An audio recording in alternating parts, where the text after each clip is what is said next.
Dan seperti dalam kitab Tabaqatun Nasabin yang pernah saya sampaikan, Imam As-Samarqandi, Imam Ibnu Hajar, Imam Az-Zabidi, mereka adalah pakar nasab. Yang seorang sejarawan yang belum memiliki data baru itu nggak boleh menjustifikasi penilaian Syarif Madhur Rojai. Ya karena isbat ini berada di makom opini pakar di bidang spesialis nasab. Jadi salah satu cara untuk menetapkan suatu nasab itu adalah melihat, mencari dari kitab-kitab para ahli nasab yang mana mungkin seorang dokter saraf diminta mendiagnosa penyakit kulit saat dokter kulit tidak mendiagnosa penyakit stroke. Assalamualaikum warahmatullahi wabarakatuh. Alhamdulillah wassalatu wassalamu ala Rasulillah wa ala alihi washabbihi wa mawalah. Amma ba'du. Berjumpa lagi pada channel An-Nasihin Berega. Kali ini saya akan membahas tentang ketetapan nasab menurut kitab nasab. Yang kita bahas di sini adalah tentang nasab. Maka tentu rujukan kita dalam membahas nasab adalah ilmu nasab dan para ahli pakar nasab. Saya akan membaca tentang ketetapan nasab yang ditulis oleh Sayyid Mahdi Ar-Rojai, yang mana beliau adalah pentahqiq kitab Asy-Syajaratul Mubarakah. Dalam kitab beliau disebutkan kaifiyatu thubutin nasabi indan nasabah, cara menetapkan nasab menurut ahli nasab. Lidzalika arba'atu turuqin. Dalam menetapkan nasab, cara untuk menetapkan nasab itu ada 4 cara. Al-awwalu ayyara khatta nasabatin mawthuqin bihi ya'rifu khattahu wa yatahaqqaquhu. Yang pertama yaitu melihat tulisan ahli nasab, yang ahli nasab itu terpercaya dan diketahui dan dinyatakan memang dia ahli nasab dan tulisan tersebut memang tulisannya. Fahina idin idza syahida khattun nasabati bi syai'in amila alaihi. Dan jika sudah demikian, maka persaksian dalam kitab nasab, tulisan seorang ahli nasab menjadi patokan, menjadi rujukan yang bisa diamalkan dalam hal perihal nasab. Yang pertama, cara untuk mengetahui menetapkan suatu nasab itu adalah melihat tulisan ahli nasab yang terpercaya.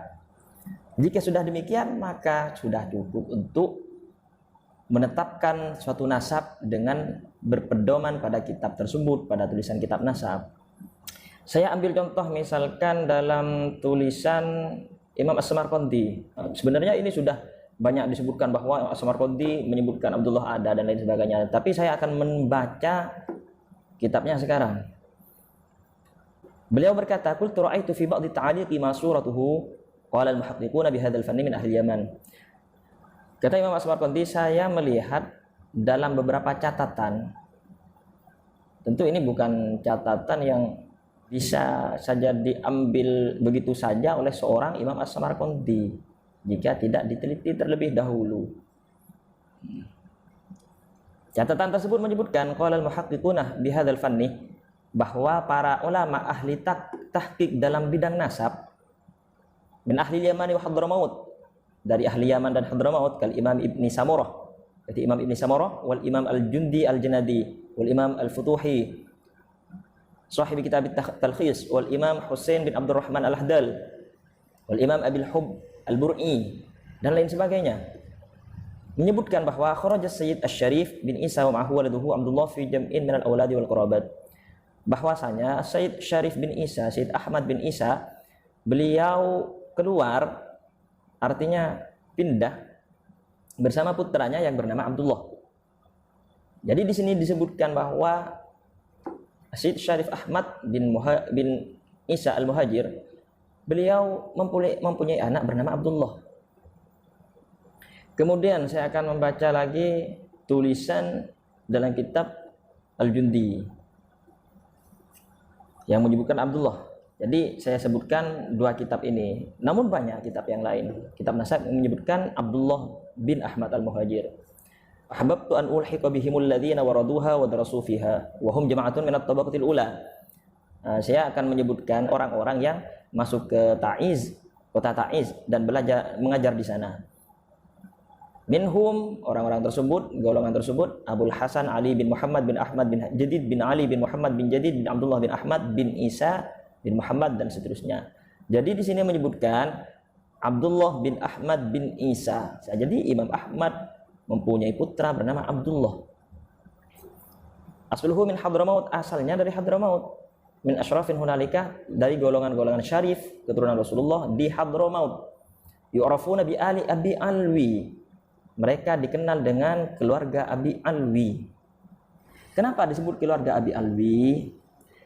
Dari keterangan kitab Ar-Raudhul Jali, Imam Said Abdullah bin Ahmad Al-Muhajir ini punya anak 3, Alwi, Jadid, Basri. Nah, disebut Abdullah ini dengan Abi Alwi, yakni artinya bapaknya Alwi karena punya anak Alwi.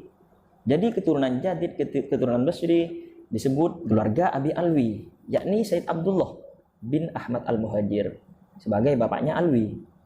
Dan lain sebagainya kitab-kitab nasab yang menyebutkan tentang hal tersebut, yang menyebutkan Abdullah bin Ahmad Al-Muhajir bin Isa Ar-Rumi bin Muhammad bin Ali Al-Uraidi dan seterusnya.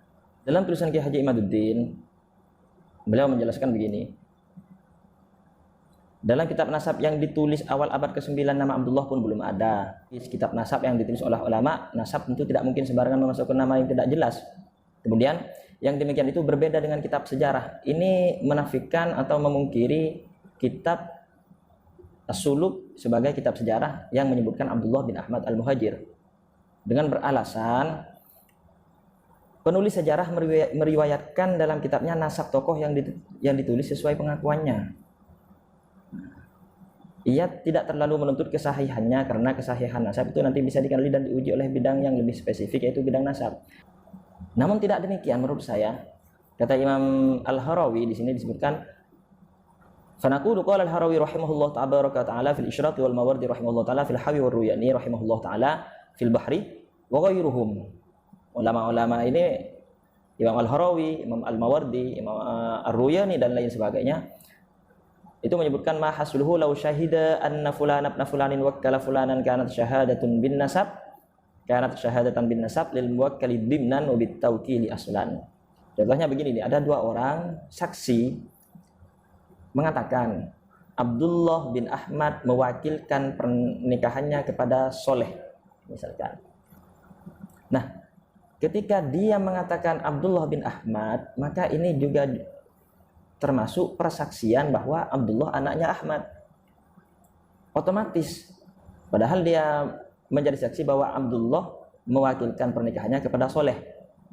Namun ketika menyebut Abdullah bin Ahmad mewakilkan pernikahannya kepada Soleh, maka ini juga menjadi persaksian bahwa Abdullah anaknya Ahmad.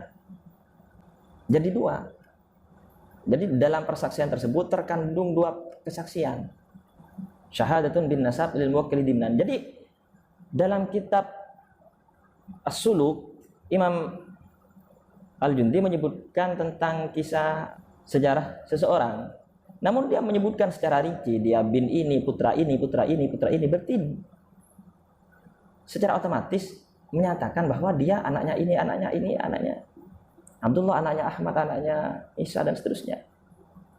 Kemudian mengenai para pakar-pakar nasab tersebut mendapatkan suatu nama yang tidak sama atau ada tambahan dari sebelumnya dari kitab-kitab nasab yang kita temukan, atau beberapa kiai, beberapa ulama yang meneliti tidak menemukan pada masa-masa awal, masa-masa sebelumnya, namun kemudian malah para pakar ilmu nasab ini menemukan nama tambahan, tentu ini tidak masalah. Ada kaidah az-ziyadatu minas thiqati maqbulah wala siyama idza kana hafidhon. Tambahan dari seorang thiqah yang terpercaya, yang sudah pakar, yang sudah ahli, ini bisa diterima, apalagi orangnya itu hafidh, memang hafal, lebih paham. Makanya ada kaidah begini, al-hafidhu hujjatun ala man lam yahfad. Orang yang hafal itu bisa menjadi argumen, bantahan atau hujjah bagi orang yang tidak hafal. Jadi para pakar ahli nasab tersebut yang banyak yang menyebutkan tentang Abdullah bin Ahmad Al-Muhajir, ini bisa dijadikan landasan, hujjah bagi orang lain yang tidak begitu paham tentang ilmu nasab atau memang ada perbedaan. Contoh dalam kitab fikih. Ada suatu pendapat dalam ilmu fikih yang mengatakan bahwa jika seseorang panen 2 kali dalam 1 tahun, maka itu dipisah. Panen yang pertama dan yang kedua itu dipisah. Masalah zakatnya tidak disatukan. Dan pendapat ini dinyatakan oleh Asy-Syaikhan Imam Nawawi, Imam Ar-Rafi'i. Wa naqalahu anil aktsarin. Beliau mengatakan pendapat tersebut beliau kutip dari kebanyakan ulama. Ulama terbanyak mengatakan bahwa pendapatnya demikian. Kemudian lakin qala al-Isnawi innahu naqlun batilun. Imam Isnawi menyangkal kutipan Imam Nawawi dan Imam Ar-Rafi'i. Walam ara man sahahahu fadlan an azwihi ila al-aktsarin. Saya tidak menemukan, kata Imam Isnawi, ulama yang menyatakan demikian. Apalagi ini bilangnya paling banyak ulama berpendapat seperti yang pertama. Malah yang Imam Isnawi temukan, ulama itu terbanyak mengatakan bahwa jika panen 2 kali dalam 1 tahun, maka itu dikumpulkan, dijadikan satu. Kok bisa? Pendapat ulama terbanyak ketika dicari malah tidak ditemukan kutipannya. Nah, di sini disebutkan wa yujabu bi anna dzalika la yadahu fi naqli syaikhan li anna man hafidha hujjatun ala man la yahfaz. Ini tidak bermasalah. Pendapat Asy-Syaikhan Imam Nawawi dan Imam Ar-Rafi'i tidak bermasalah dalam kutipannya. Karena apa? Karena orang yang hafal, man hafidhah hujjatun ala man lam yahfaz, itu adalah landasan atau jawaban bagi orang yang tidak hafal. Tidak bermasalah. Para ahli pakar, ulama tersebut sudah menyebutkan demikian dan mereka sudah meneliti menurut keilmuan mereka dan ditemukan dalam kitab-kitab mereka. Jadi sudah cukup bagi kita untuk berlandaskan kepada kitab-kitab para ahli nasab yang memang sudah ahli dan pakar dalam bidangnya. Jika yang menyanggah itu bukan ahli nasab, tentu sedikit bisa memberi potensi untuk menyalahkan.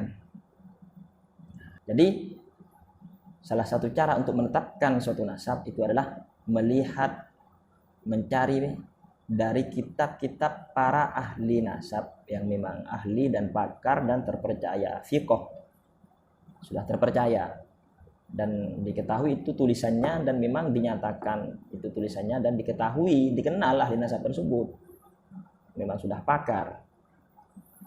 Ya, demikian apa yang bisa saya sampaikan. Kurang lebihnya saya mohon maaf. Sekian, wassalamualaikum warahmatullahi wabarakatuh.